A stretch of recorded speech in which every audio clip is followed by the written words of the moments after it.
Dituduh tidak jujur saja pusing cerita kata rezeki Allah yang tentukan, malah ada yang dakwa ramai yang teraniaya.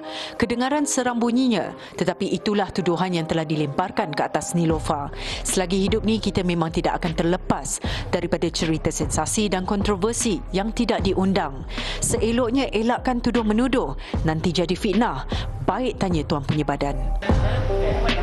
Alah, ingat ada nyamuk tadi. Okey. Ingat ada nyamuk tadi. Gatal tak? Kalau orang gigit macam garu je. Kalau orang gigit kita pun terus pap macam tu. Kenapa? Mulut siapa? Cerita sikit. Perdebatan dan juga perbalahan antara netizen, follower hangat memperkatakan isu membabitkan produk jenama Niloufar dan juga artis lain. Sehingga ada yang sengaja nak melaga-lagakan Niloufar dan juga individu itu. Apa komen Niloufar? Bila ada banyak artis buat bisnes produk yang lebih kurang sama, kita sepatutnya wujudkan healthy competition. Tapi media sosial kan, banyak orang komen itu dan komen ni, mereka ni tertrigger. Founder-founder yang asalnya okey saja termakan dengan apa yang netizen di luar sana katakan. Sampai ada founder-founder yang peri-perli terasa. Sepatutnya kita ni seagama, sebangsa, kita patut support each other. Masa tudung, banyak je artis yang sama buat tudung juga. Tapi kita masih lagi boleh pergi event yang sama, boleh berbaik, boleh communicate keluar apa semua. Kenapa yang produk Inai ni jadi lain macam? I personally tak ada masalah dengan siapa-siapa. Kita percaya rezeki yang ditetapkan oleh Allah kepada masing-masing. Jangan terlalu ambil serius apa yang kat TikTok, dekat Instagram. Just lapang dada, kita buat kerja kita. Tekilan ke tidak apabila ada yang rasa rugi beli produk Niloufar yang harganya mencekik darah, sampai ada yang menjatuh hukum kata rezeki tak berkat. Bila cakap tentang keberkatan ni, berkat-berkat ni daripada siapa? Daripada Allah SWT.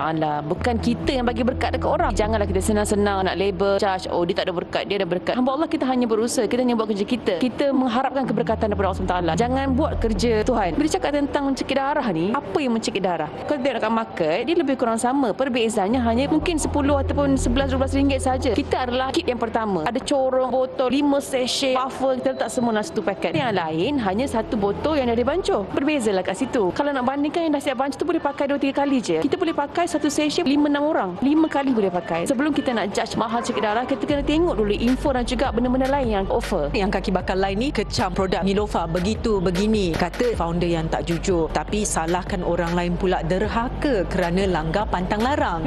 Lepas tu ada pula yang kata bakal tidak laku. Tapi bagi Niloufar pula, seorang yang kali sepeluru kontroversi, dia main tepis je. Dia anggap segala kecaman itu hanya sekadar angin lalu sepoi-sepoi bahasa sahaja. Tapi dalam diri Niloufar ni kuat ke tak sebenarnya untuk nak hadap semua kecaman tu? Masa saya buat mula-mula tudung, kena kecaman sangat teruk. Sampai orang unfollow saya beratus-ratus ribu. Tapi kita orang punya Shopify crash. Orang beli non-stop. Kalau pada ketika itu ramai yang go against us, nak jatuhkan kita, Alhamdulillah masih bertahan. Sampai hari ni, rezeki saya makan hari ni mengalir melalui brand yang dikatakan tak laku lah. Sama juga dengan susu. Viral. Doktor-doktor cakap saya klaim macam-macam tentang kesihatan. Kita ni bukan patut dapat kecaman, patut dapat sokongan daripada orang Malaysia, orang Melayu, orang Islam kita. Sehingga hari ni masih lagi bertahan. Sama juga dengan Inai ni, Allah izinkan saya juga untuk rasa wave yang sama. Viral juga selepas launch. Inilah satu hadiah ataupun rezeki. Memanglah ujian yang tak baik kan. Tapi di sebalik ini, insya-Allah dia akan kekal lama dan boleh bagi rezeki bukan sahaja kepada saya tapi ramai orang. Kalau saya nak buat redirect, saya boleh buat direct saja bersama tim saya. Tapi kita berkongsi, doakanlah yang baik-baik. Janganlah macam nak jatuhkan, cakap kita tak berkat, tak jujur. Ini bukan rezeki seorang. Ini rezeki beribu orang. Isu ramai pihak yang mendakwa mereka teraniaya. Adakah Niloufar akan mengambil tindakan? Bila kita buat bisnes yang konsep seperti stokis reseller ni, memang akan ada orang ambil kesempatan. Scam lah, nak tipu duit itu dan ini. Kita dah cukup immune dah benda macam ni akan muncul. Sebab tu kita dah bagi warning awal-awal. Jangan ada sama-sama transfer sebelum benda ni di-launch. Tapi degil juga. Terburu-buru nak sampai terlepas pandang benda-benda yang kita dah warning ni. Ini bukan salah HQ tapi kita ambil tindakan. Kita buat report polis, kita jumpa dengan polis, lawyer. Benda ni masih lagi ongoing, kita tengah selesaikan. Kita nak apa-apa yang involve money diselesaikan dan semua dapat duit balik. Ada cara-cara prosedur yang lebih baik untuk kita ikut. Ada yang tak berpuas hati bila mendengar kenyataan daripada Niloufar mengatakan rezeki Allah yang tentukan. Bagi mereka itu hanya sekadar saja nak pusing cerita. Adakah Niloufar terkilan bila mereka mempertikaikan niat sebenar Niloufar? Saya bukan tikilan, saya takut dengan orang macam ni. Boleh dia cakap kenapa dia tak happy dengan statement rezeki Allah bagi. Habis siapa bagi rezeki? Allah lah yang bagi rezeki kita semua kan. Saya komen yang pasal rezeki Allah bagi ni, bila orang kata founder-founder lain create unhealthy issue out of this, saya cakap lah jangan risau, rezeki masing-masing. Kita buat kerja kita, berlapang dada, move forward. Jangan ambil kisah apa orang cakap. Orang yang tak puas hati dengan statement rezeki Allah bagi tu, kita kena check balik diri. Adakah you merasakan ini sebenarnya satu propaganda untuk nak tabur pasir ke periuk nasi you? Dalam erti kasar, buat sampai bisnes you lingkup, nak jahat hanamkan bisnes you? Kalau diorang nak jatuhkan, tutupkan macam mana, kita ada misi yang besar. Make sure benda ni last bertahun-tahun. Sekarang ini rezeki saya dengan suami untuk keluarga kecil saya. Orang nampak benda sebagai propaganda untuk tutup bisnes. Benda ni normal. Selagi ada peluang, orang cuba nak jatuhkan. Sedih kan bila masyarakat kita, orang kita sendiri tak nak support orang Melayu, orang Islam sendiri buat bisnes. Sepatutnya kita create more seagama, sebangsa, jana ekonomi orang Islam. Janganlah kita nampak tak puas hati je dekat orang bila orang tu berjaya. Kita orang tenang, relax, just nak move forward saja.